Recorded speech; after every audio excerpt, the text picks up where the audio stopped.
What is going on, everyone? It's been a while, a couple of months. I know there's not too many out there still sticking around, but I'm glad you are. And if you're new, welcome. Thanks for watching. This is a little bit of an update as far as what I've been doing, kind of what I plan on doing in 2021. Obviously, 2020, like many of you, went back to work in the fall. Work was pretty busy, and so was the winter time, obviously, with work, my business, and just the holidays. And obviously, we're in New Jersey, so it's cold. South Jersey, it's not quite cold enough to do ice fishing. Have to travel a couple hours north to find some locations for that, but it's too cold for anything else really to bite or to make it worth your while to go out there, unless maybe you want to catch some pickerel or maybe some small panfish. It's really not worth getting out there this time of year, but it's coming soon. Spring is right around the corner, and I'm going to be getting back out there, and I am still going to be doing my location reviews.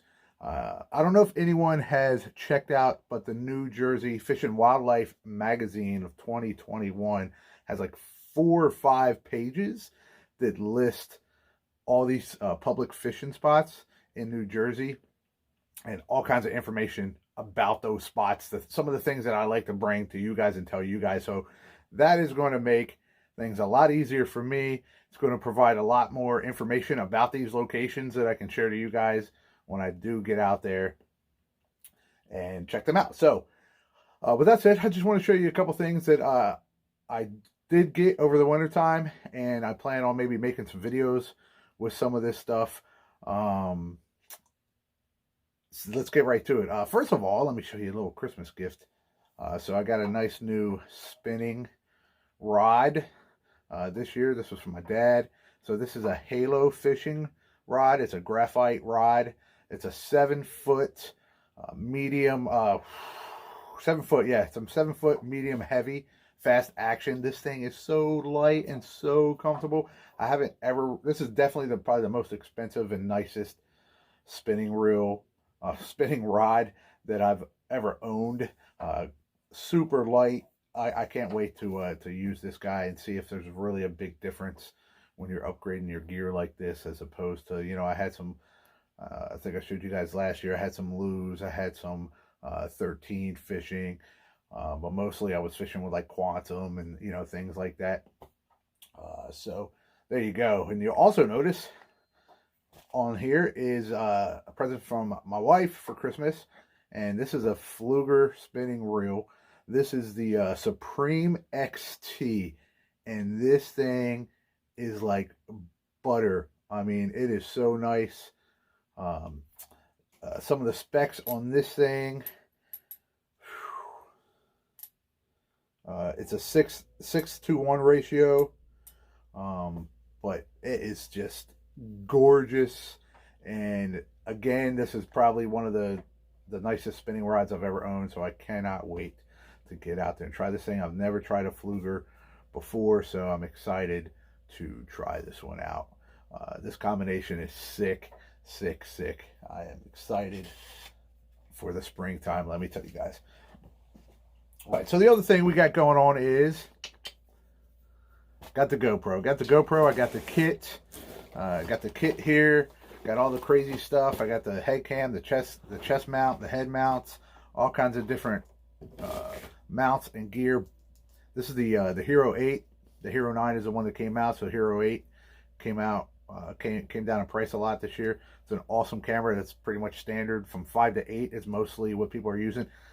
That said, I'm not 100% sure how much I'm going to be using this thing on my channel. I do all my editing pretty much on my phone, and that's what I do the recording on, which already does pretty good video.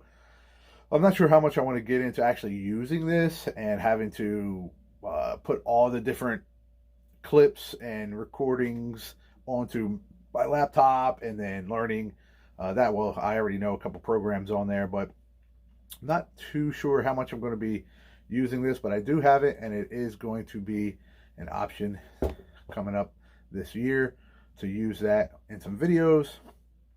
I'll have to turn the camera around, show you guys something else I'm excited about to show you, and I'm going to do some videos on also. And I know with what I'm about to show you, it gets away a little bit from what my channel was intended to do, which was like specifically focus on New Jersey and some New Jersey fishing. But I'm going to be doing this stuff anyway.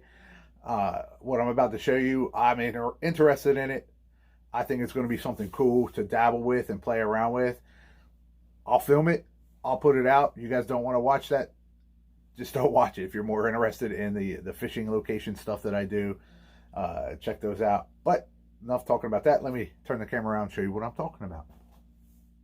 All right, so you could probably already tell by looking at this here. We're talking about making my own plastics. Getting into that, and here is a bunch of goodies that I have already. This is sort of, I kind of threw this all in here because my plan was to do this today or yesterday. Kind of didn't have a lot of plans for the weekend, but it is insanely cold here in New Jersey, very windy, and you need ventilation for this. I can't just do this. I'm down in my basement right now where I keep all my fishing and hunting tackle and stuff. I can't really do this this weekend. It ended up being way too windy to set up a table in my backyard and work on this stuff. So let me show you what I got. Let's start off. I just got 2 molds to start with. I've got the beaver bug. Woo! So that's a pretty sick little bug. They're just single shot molds. I'm making one at a time. If I really, just to see if I like it. Didn't want to go too crazy on like the 4 cavity molds or anything like that. Now here's the Senko. These are 2 things I think I will be using. I use a lot of Senko worms, so I figured I would dabble in those. Nice 4 cavity. And then here's just a ton of stuff in here. I've got tons of different colorants.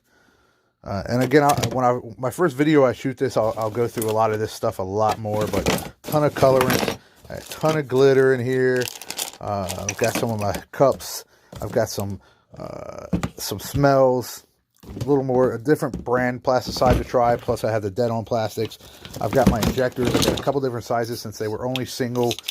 And I'll go over this stuff a little more when I shoot my first video, but they only had, since they're smaller molds, I just got sort of like a smaller and like a medium size injector for now. These are a little on the pricey side, so I want to make sure I really enjoy doing this before I get into it. The rest of the stuff in here is just sort of my gloves and some mixing things and stuff like that.